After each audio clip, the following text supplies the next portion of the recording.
Welcome back from the break, everybody. And I'm delighted to introduce our next presenter, who is Anthony Galea, Managing Director at the Marine and Aviation Division of Vistra. I hope I've got that right, Anthony. And Anthony's going to kick off the session where we're looking at tax, past, present, and some future predictions. And he is going to be concentrating on the update on the Malta tax system and looking in particular at tax structures relative to aviation in Malta. Then after Anthony, we're going to move on to Adrian Jones and Heather Gordon from Martyn, Fiddler, Aviation. And we will have plenty of time for questions at the end. So please think of some questions that you can pose to our speakers.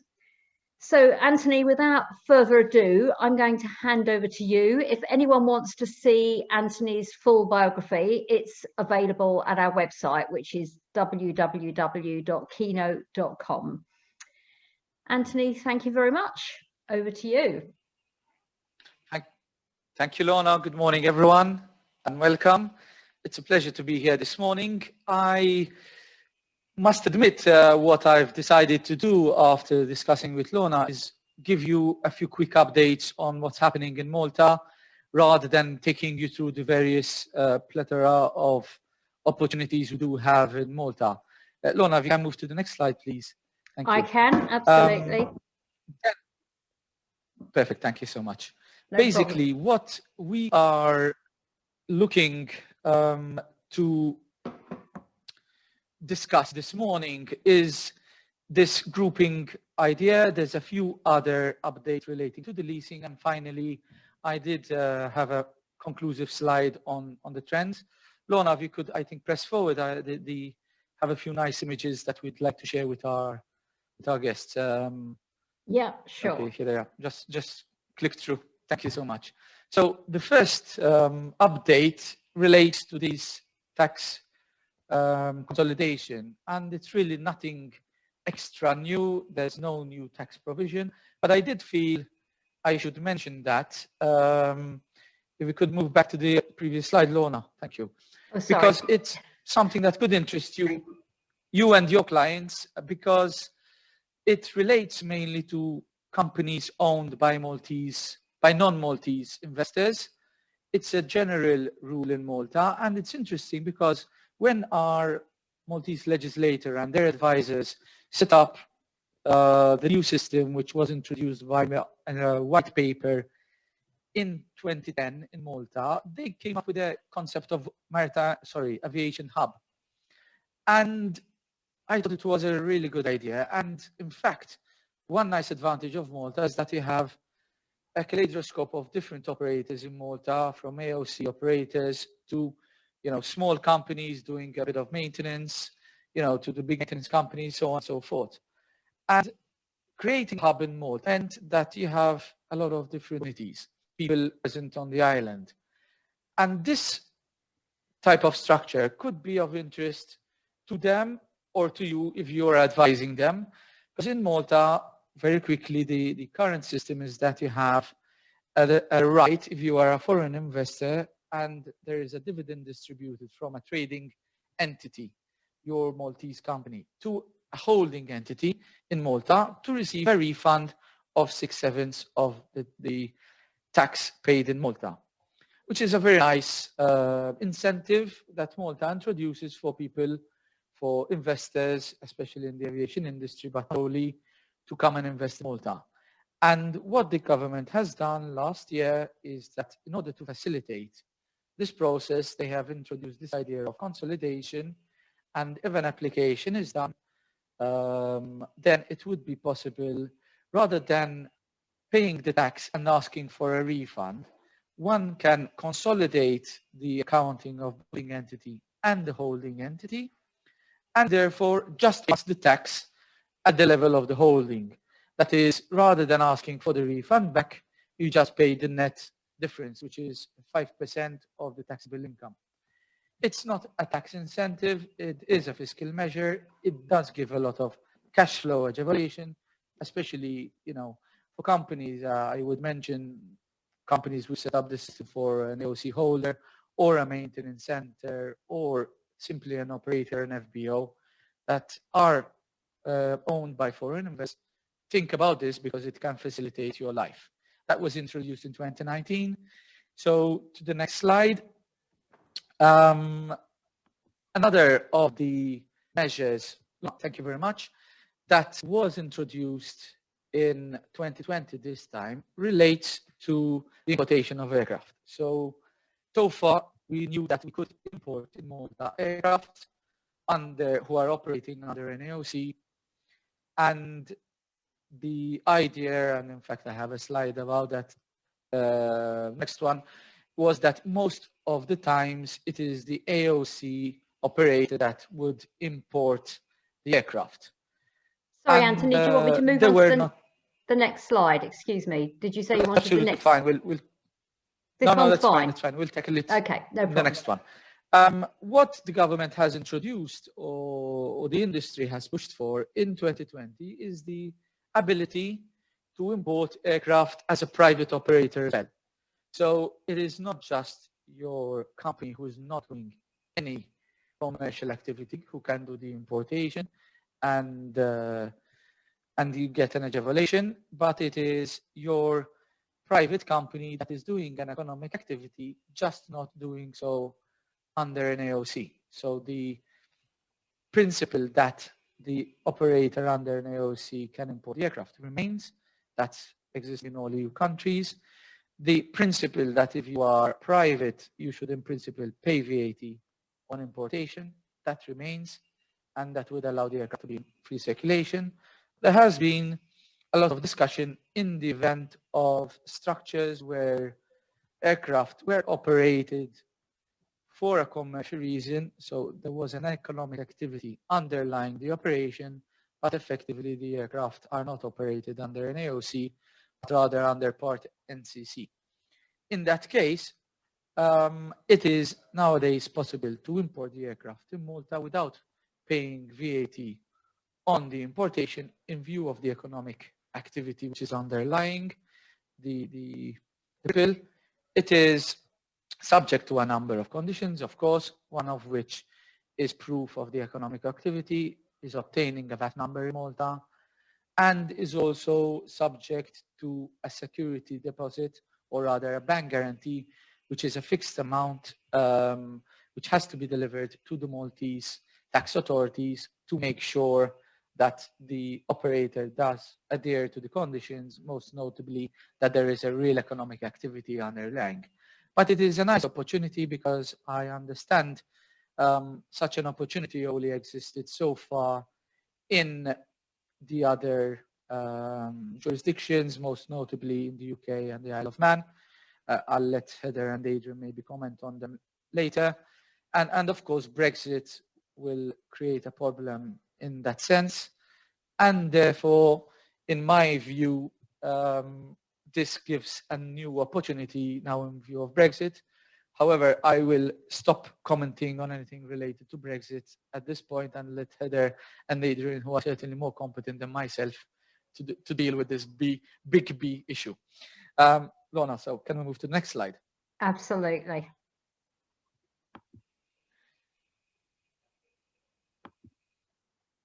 So the next point, very much linked to this, is another facilitation, I would call it, that we've used in 2019 and in 2020, which allows for the importation of aircraft in Malta, not only if you are an AOC operator, but also if you are the owner. So there has been doubt in the past whether an importation can be done by the owner himself and not the operator. Well, in my mind as a lawyer, I would say that there was never the doubt in my mind, but the authorities certainly were not sure about it. And this was also the subject, or in part, the subject of a ECJ judgment called AI. Lorna, if you could move to the next slide, I'd appreciate that, please. Yeah. And in this judgment, it basically, the ECJ basically confirmed that if you have an aircraft which will eventually be operated under an AOC, the owner, which is importing the aircraft, should benefit from the exemption contemplated in the European VAT rules. And last year and earlier this year, we have had discussions with the Maltese customs authorities, and they have accepted this concept. And I'm happy to report that effectively the owners can now import the aircraft as well as the operator. It's not a necessity, it is an evaluation, because you could have situations where perhaps the owner is not 100% sure of the operator, does not have a relationship with the operator, or is seeking to build one, and therefore wants to leave the options open, and rather than going to the operator to do the import, would prefer to do the importation in its name. Why? Because, of course, if the importation is done by the operator, should anything happen in that relationship, then there would be a question mark on whether the aircraft is in free circulation once the operator is no longer operating that aircraft, and would oblige the next operator to do a new importation or the owner to do it himself. This way, if the ownership company is actually doing the import, you avoid that problem. And of course, then once the AOC operator takes over the aircraft, it can continue doing so, and the aircraft will remain in free circulation. So it's just an add-on to what already existed. If we could move to the next slide, please, Lorna.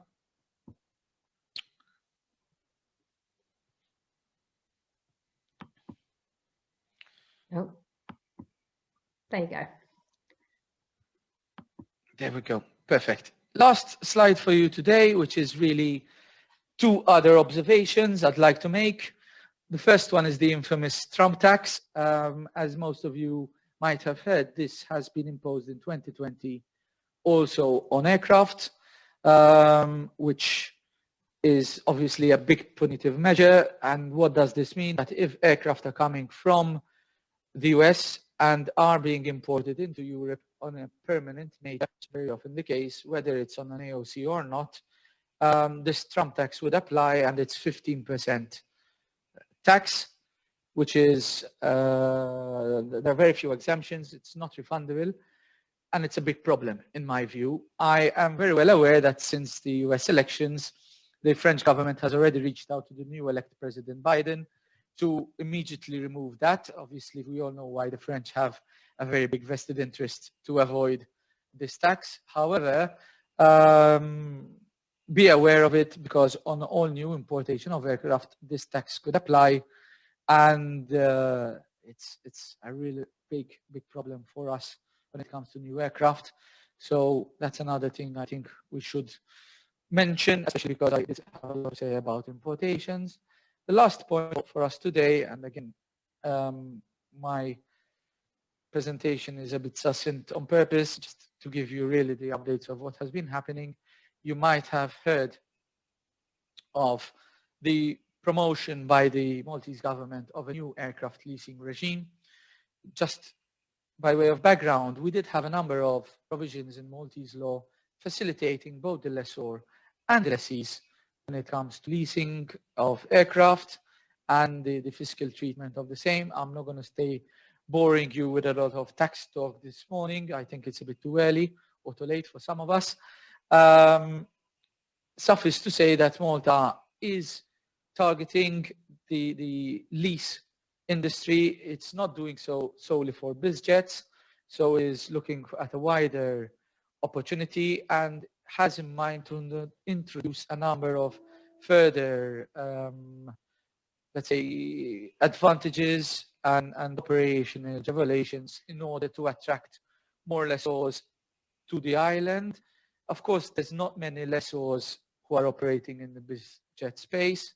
There could be some in the future, of course, so look out for Malta. I think Malta is very well aware that the Irish are the leaders in the industry, and I think what we are trying to do is not, steal their spot, but rather give an opportunity as well, and at least that is the target of the authorities. We have updated the legislation accordingly, and the plan is in place, and I think that's a very important thing to note, because my experience in the aviation industry is that as important as the fiscal aspects are the practical aspects of the operation, And when you have a jurisdiction who is keen to attract a certain type of activity, I think it's always useful for the operators in that area, the lessors of this world and the lessees of this world, to look at what Malta is offering in order to structure their future opportunities. That's it for me this morning, Lorna. I think I've given just a little taste of what has changed of recent in Malta. I'm not sure if there are any questions that I should address or whether you'd like to take the questions later. Yeah, Anthony, if you don't mind, I'd like to ask you to hang around until the end of this session once we've heard from Heather and Adrian as well. And so we'll just ask you to hover around there in the background.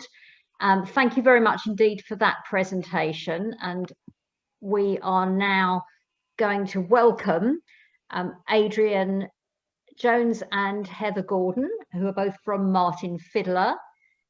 Welcome, both of you. So Adrian and Heather are going to be talking about Brexit solutions, solutions to fit every aircraft owners and, every aircraft operators and owners circumstance. So I'm going to hand over to you. Heather, I think you have some slides that you sent over to us. Do you want to share those now?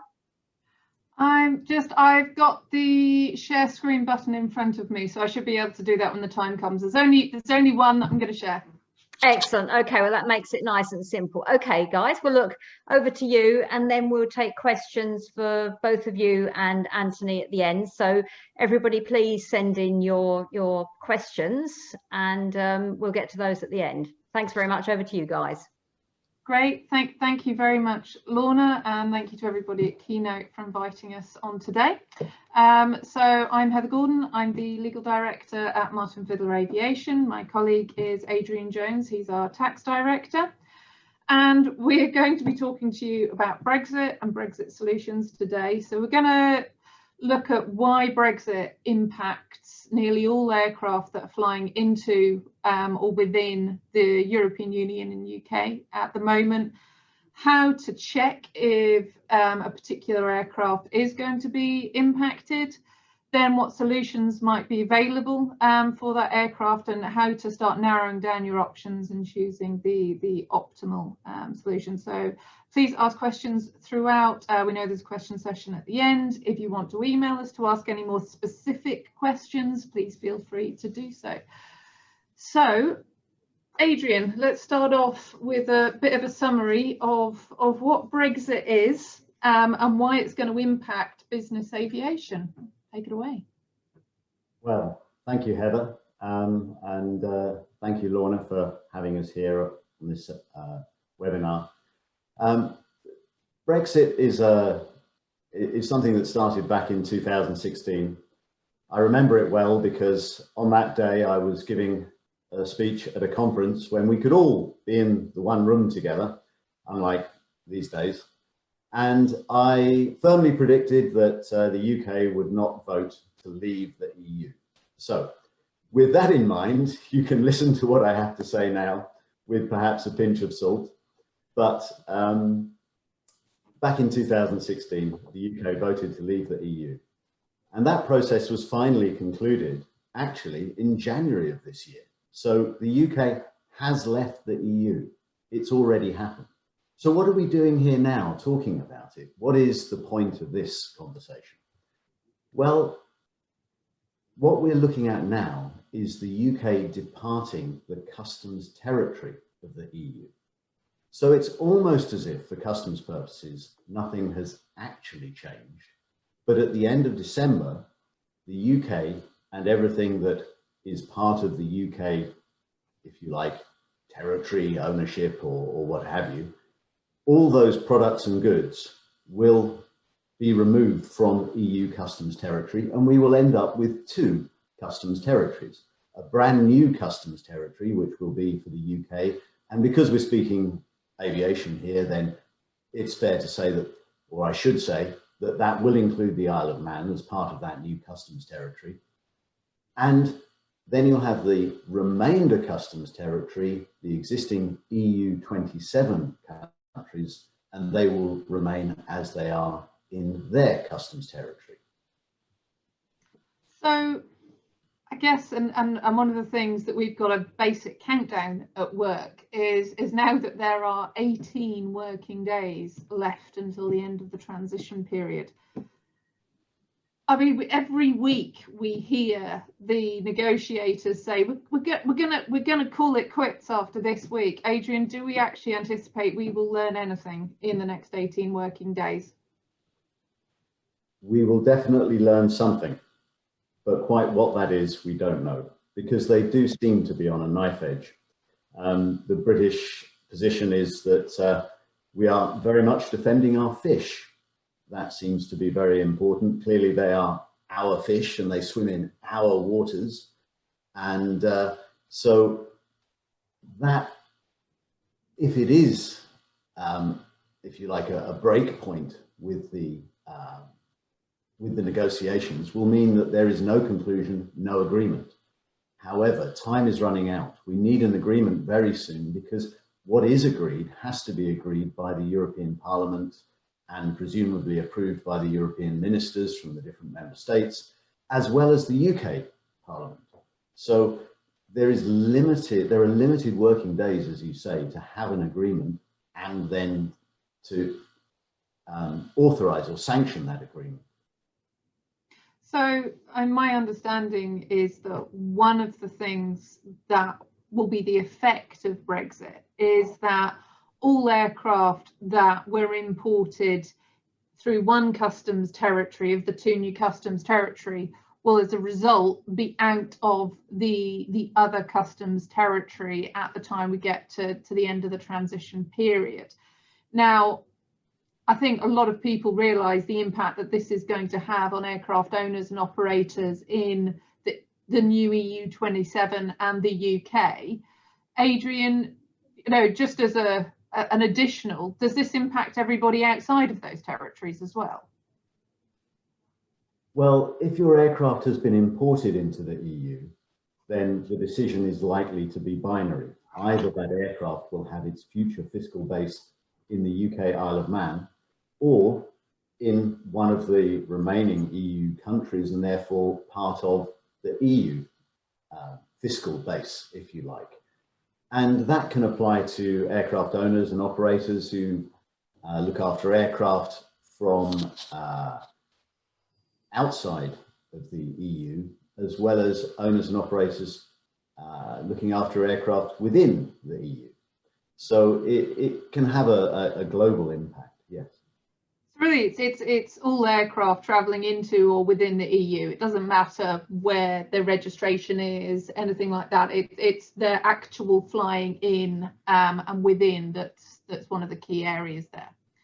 So, and you mentioned before that we'd known about this. It voted in June 2016. 4 years. We've spent some of those years crying, hands in our heads and whatnot, but actually we've had 4 years to get ready for it, but there's still no decision that is made. A lot of people have been waiting for that decision to happen, to start making the preparations.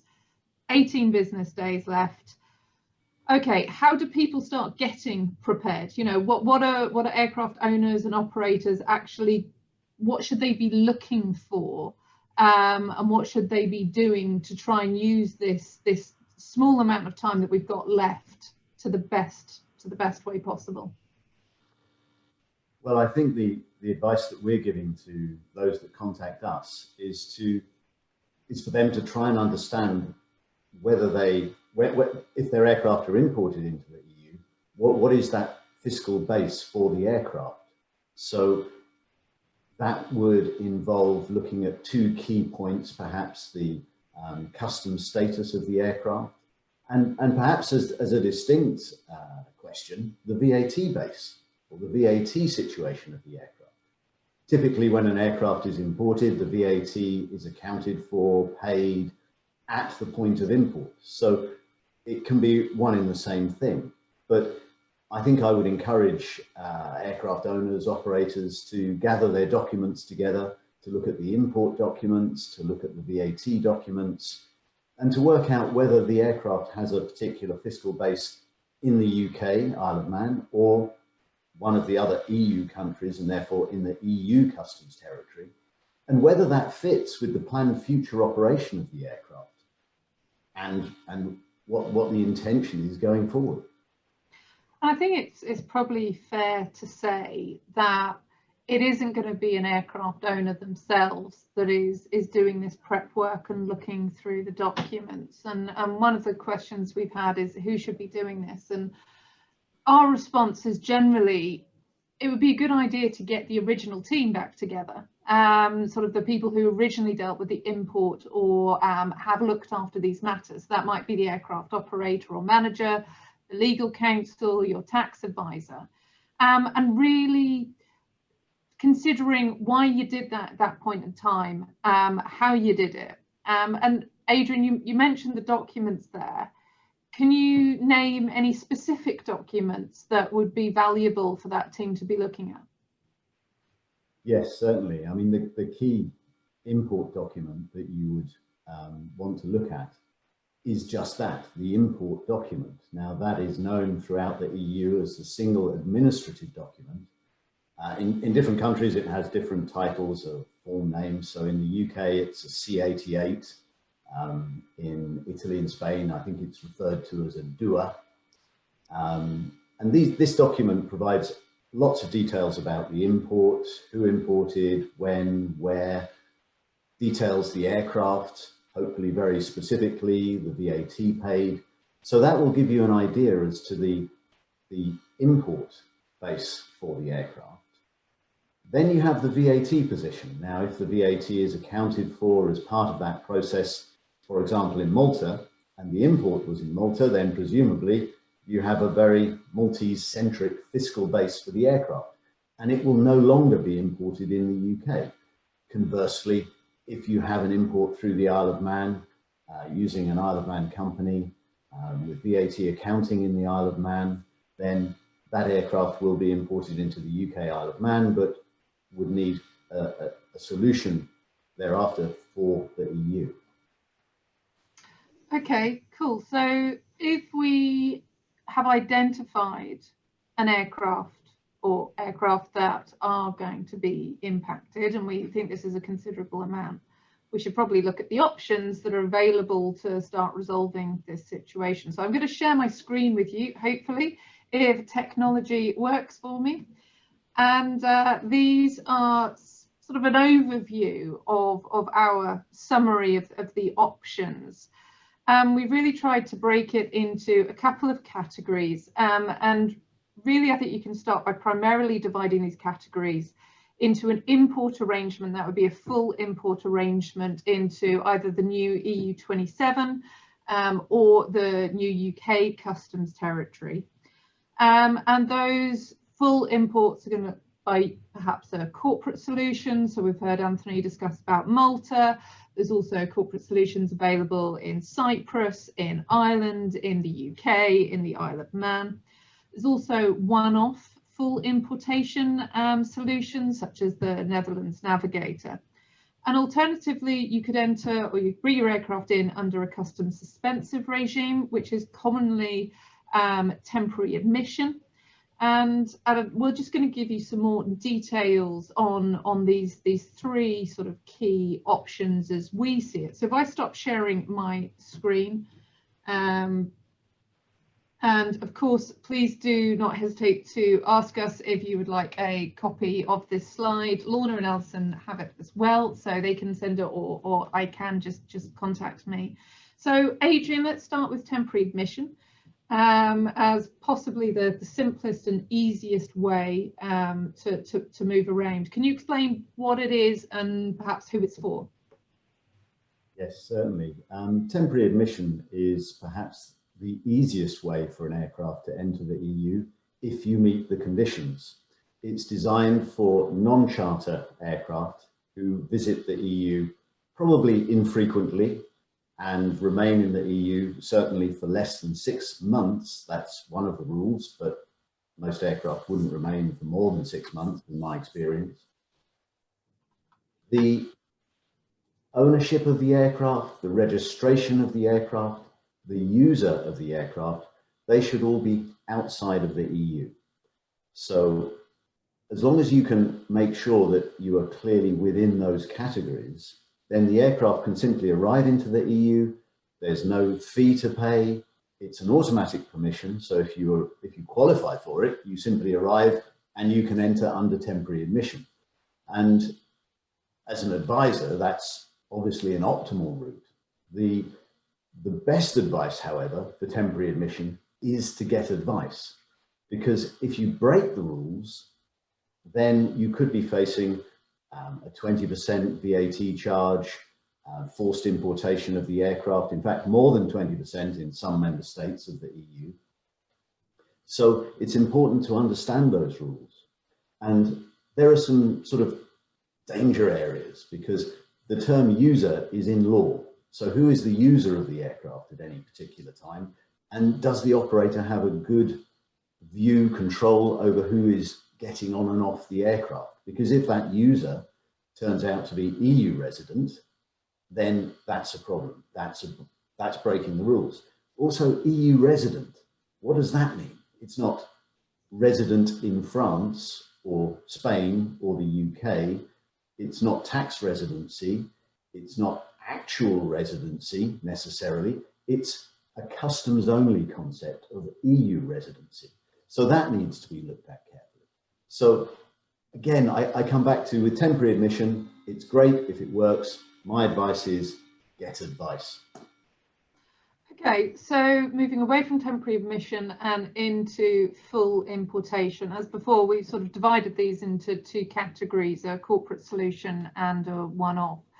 So as we've heard from Anthony already regarding Malta, these are available both in new EU27 and in the UK. Perhaps, Adrian, could you give us an overview of why you might want a corporate solution and what type of client or what type of aircraft owner this is primarily going to attract?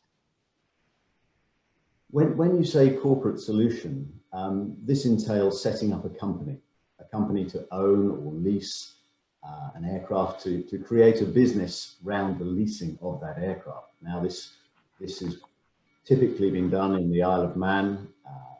Ireland, as Anthony says, has a very good history, very long history in aircraft leasing.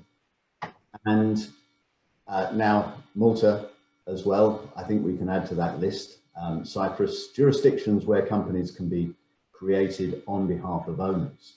So typically these companies are created outside of a major trading group. They're more about the ultimate owner as a high net worth client, as an individual who is a serial entrepreneur and who wants to own their aircraft for business purposes.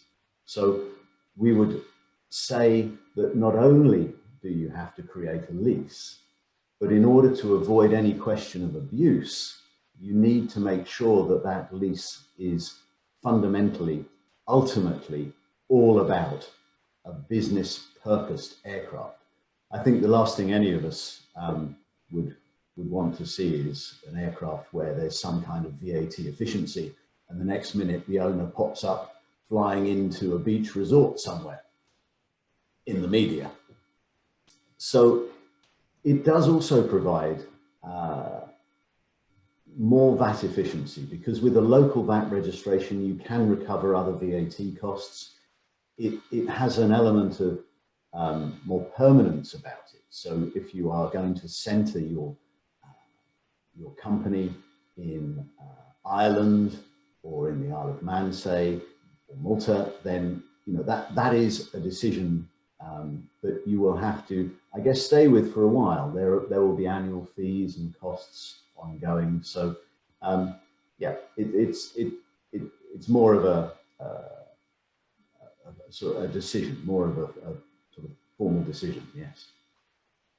Okay, so the other full importation option, a one-off solution using the Netherlands importation route, also known as the Netherlands Navigator. Are you able to give a quick summary of this solution, Adrian? Yes, this is something that we've developed in the Netherlands, and this allows us to stand in the shoes of non-EU established companies. And I'll come back to that because that's important. But non-EU established companies, we have a series of permissions in the Netherlands which allow us to represent those companies and to declare the import of the aircraft into the EU, so all 27 remaining member states. We can then recover the VAT that is declared at import because the companies that we represent, if they were in the Netherlands, they would have that right to recover that VAT. So as a tax representative, we're simply standing there on their behalf to do just that. So it's a very efficient, it's a one-off import process which will allow large corporates typically, and large, medium and small, you know, from the scale of, say, Coca-Cola through to sort of some of the smaller businesses that we also represent. I should say we don't represent Coca-Cola, just that's an example. Before okay. So I guess, I mean, one of the questions that you sort of got to ask is, well, why wouldn't everybody use that? So actually, why would you want to choose a corporate solution rather than using this route? What does a corporate solution give you that this doesn't? Well, a corporate solution would give you VAT efficiencies. Where you have a local VAT registration, you can recover ongoing VAT. Others might be able to enter under temporary admission, for example. And again, if you have a choice, we sometimes find that some of our clients would like to import through the Netherlands because they can, not because they have to, but it removes the risk from temporary admission where you might be worried about who the users are, whether they're EU residents or not, and so on. A simple import will solve that problem for you. Now, interestingly, post-Brexit, we also have a number of Isle of Man companies that will also be non-EU established. They will move from being within the EU customs territory to being without. So this, with the Netherlands import base, gives us the option to represent them and to bring those companies back into Europe, or those aircraft owned by those companies back into Europe. And in that way, you then have the benefit of UK importation through the Isle of Man and also EU importation through the Netherlands import arrangements. So it's something that obviously people are asking, you know, what do we do now if we find ourselves outside of Europe? Can that problem be solved? And I guess, I mean, that brings us to what another area I wanted to talk about, which were opportunities that are being presented by Brexit. And as much as, you know, I think some of us might wish that that decision hadn't been made, there are some opportunities that are coming out of this. And talking about options, you know, it's not just aircraft travelling into or within the EU and UK. There will also be aircraft that are being sold, closings taking place. What opportunities are there for brokers and for closings? And it's something we've discussed quite a lot, but I think it's, you know, it's an opportunity. Yes, well, this certainly is an opportunity. Most of us in the business recognise that when there is a closing, when there's an aircraft sale, most aircraft fly to, say, Guernsey, Jersey, perhaps Switzerland, because those territories are outside of EU VAT, outside of the EU VAT jurisdiction. And that means that when there is a closing, no EU VAT applies, and the buyer then resolves any VAT issues that they may have in the future. When looking at the position of the UK, you now find that the UK is also outside of the VAT territory of the EU. And that's an advantage because in Jersey and Guernsey, often the complaint is that there aren't the technical resources needed in case the aircraft goes tech Right now there are COVID restrictions, quarantine requirements if the aircraft spends too long on the ground in Jersey and Guernsey. So to fly to the UK, to have that technical support to close in the UK, that means that you escape EU VAT. It has to be a good thing. But what about UK VAT? I hear you ask, or at least I imagine you're asking. Well, UK VAT would apply, except that there is a network of customs warehouses that allows us to, if you like, put airports into customs bubbles, or sites within airports into customs bubbles, so that the aircraft can arrive and not be imported into the EU. Not be imported into the UK. So there's no UK VAT to pay on arrival. And even better than that, there's no UK VAT applicable to sales that take place in customs warehouses. So the aircraft can arrive, there's no VAT on the sale, there's no VAT on arrival, and you get the technical support for closings which can happen on the ground in the UK. So this could have knock-ons not just for brokers, but also it could be interesting for lawyers, where you want to close on the ground in an English law jurisdiction. Perhaps there are mortgage issues, for example. So a lot of possible benefits there. Okay, and I think we sometimes talk about this so much that we can get lost in it, and I think it's not simple. I think it's fair to say that this is not a simple area, and we've spent a lot of time on it.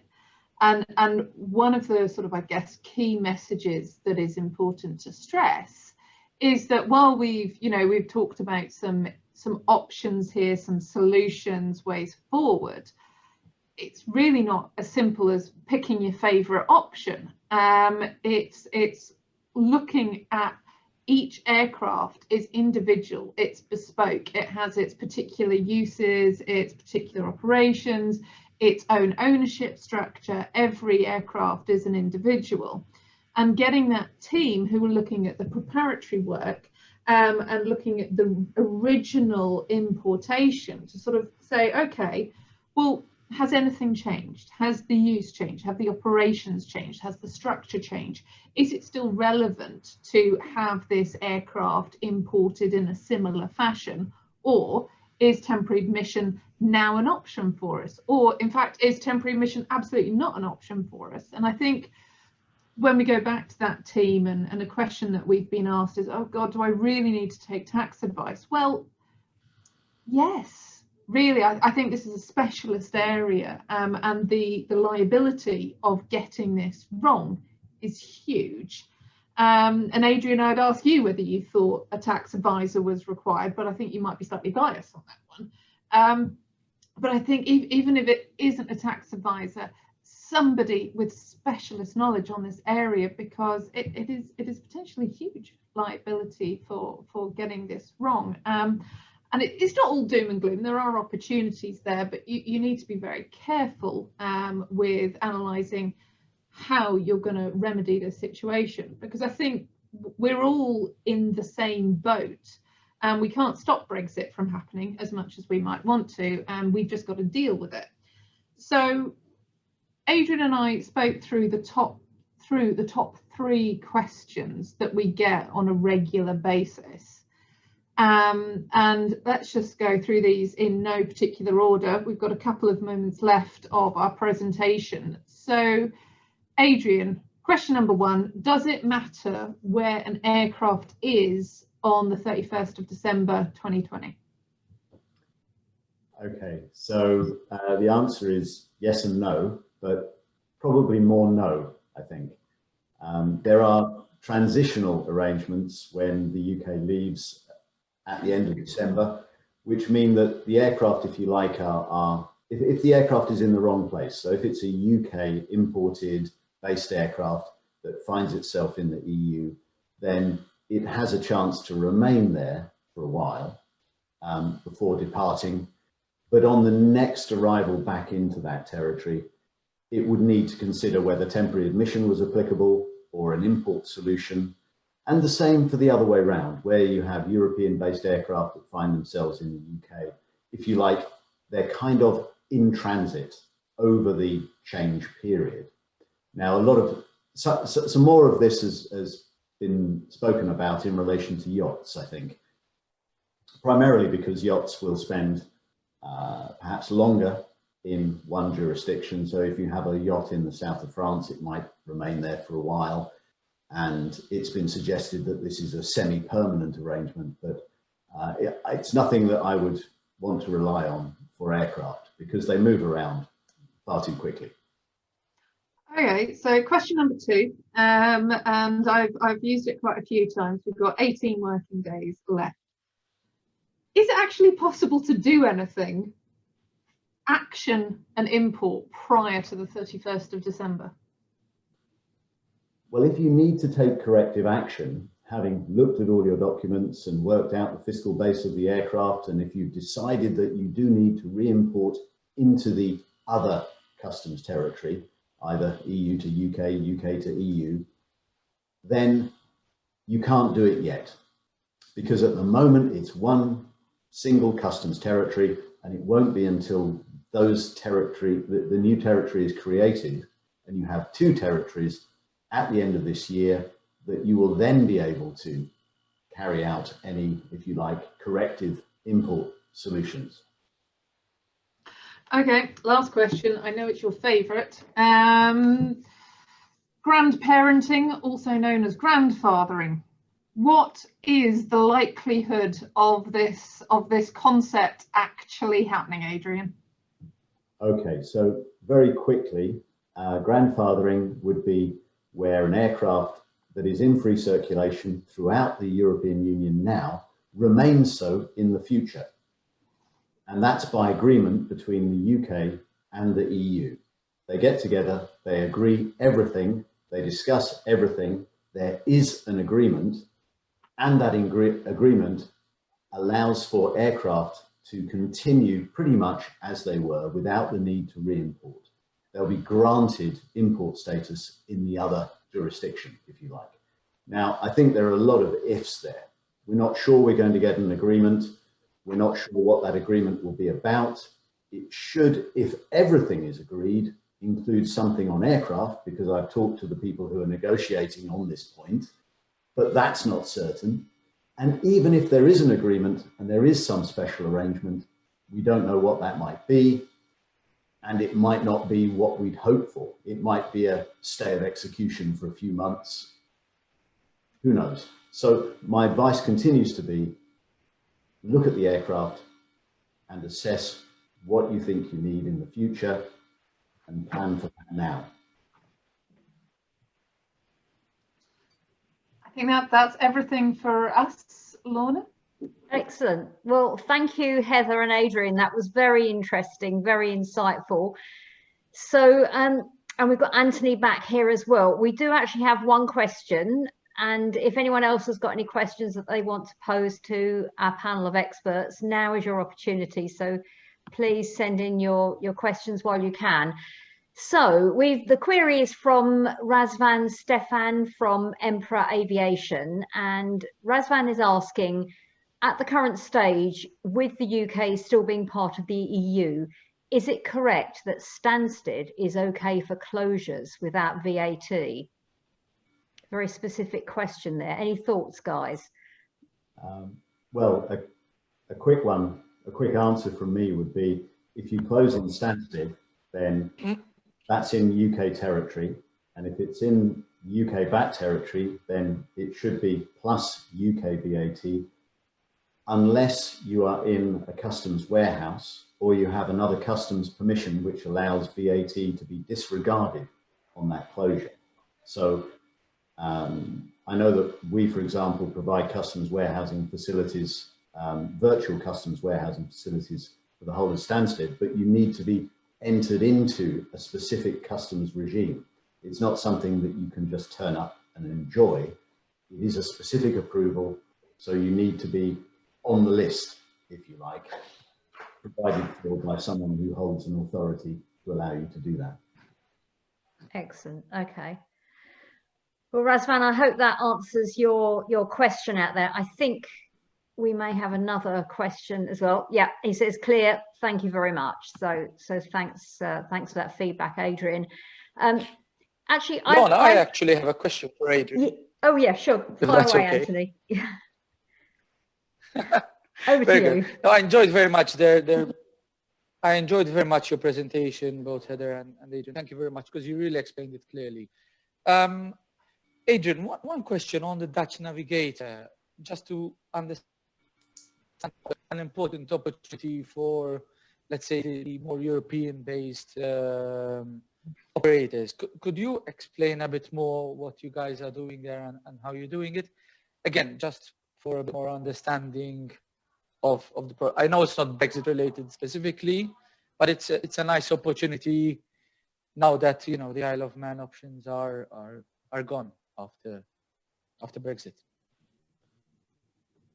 Yeah, sure.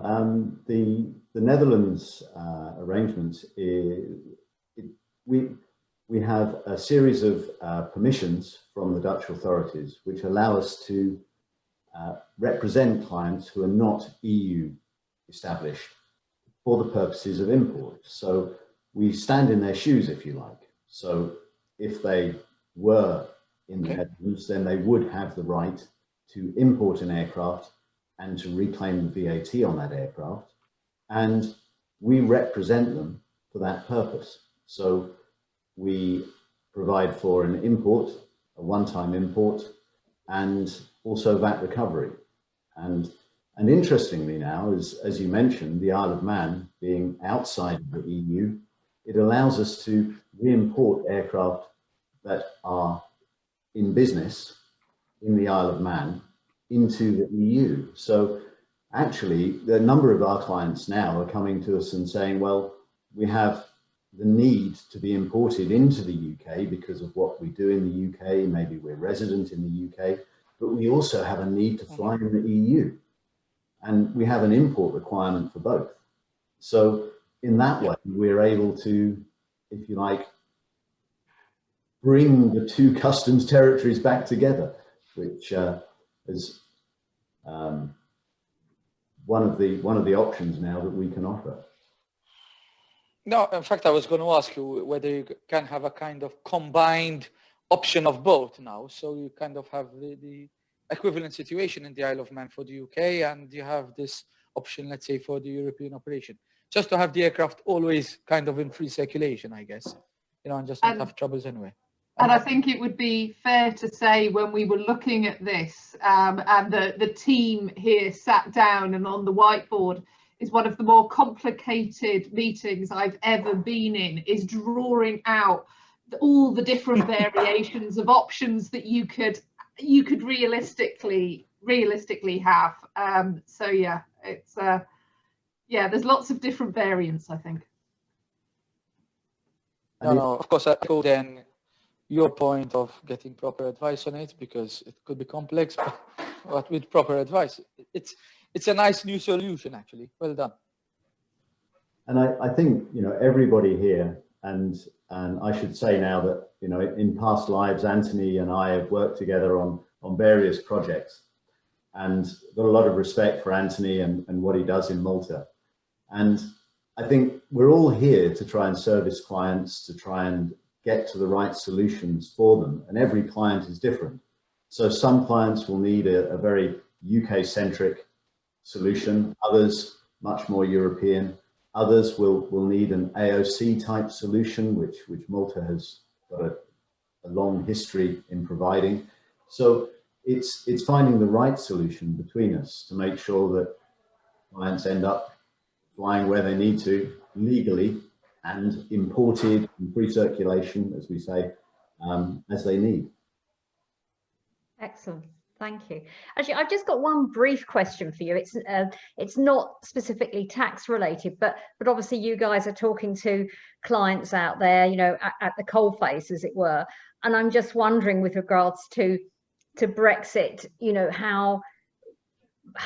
what the sort of mood in the room is, whether people are completely befuddled or if they're frustrated because there's not enough information about what's going on?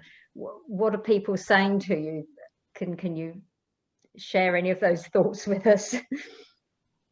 Adrian, do you want to take the lead on that one? Sorry to put you on the spot there, but yes, I'm just curious to know.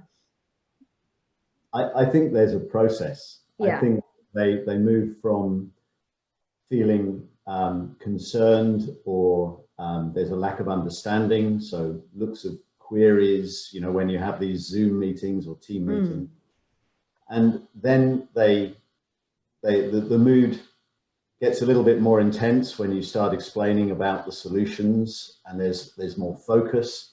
And then ultimately what we like to achieve is happiness at the end of it.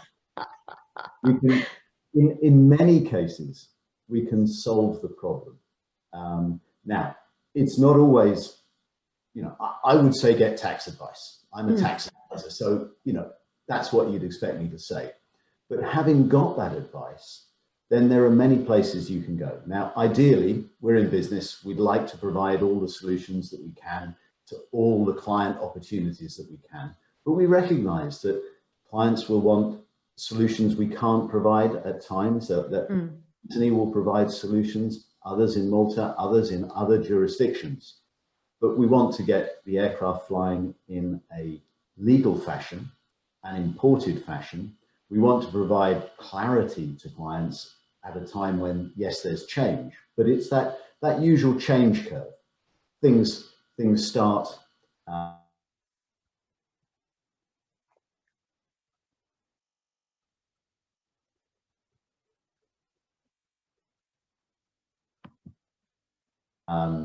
to go downhill as change happens, and our solutions will restore. Excellent. Sorry, I think we lost you there. There was just a brief internet disruption. So listen, everyone, thank you so much, Adrian, Heather, Anthony. Thank you for joining us today. And obviously, if any of you got more specific questions for anyone here, then do contact them directly. Thank you so much. We hope you'll stay on, all three of you, for the rest of the conference if you can. And we'll speak to you again soon. Thanks. Take care. Bye-bye. Certainly. Thank you very much. Bye-bye. Thanks, Anthony.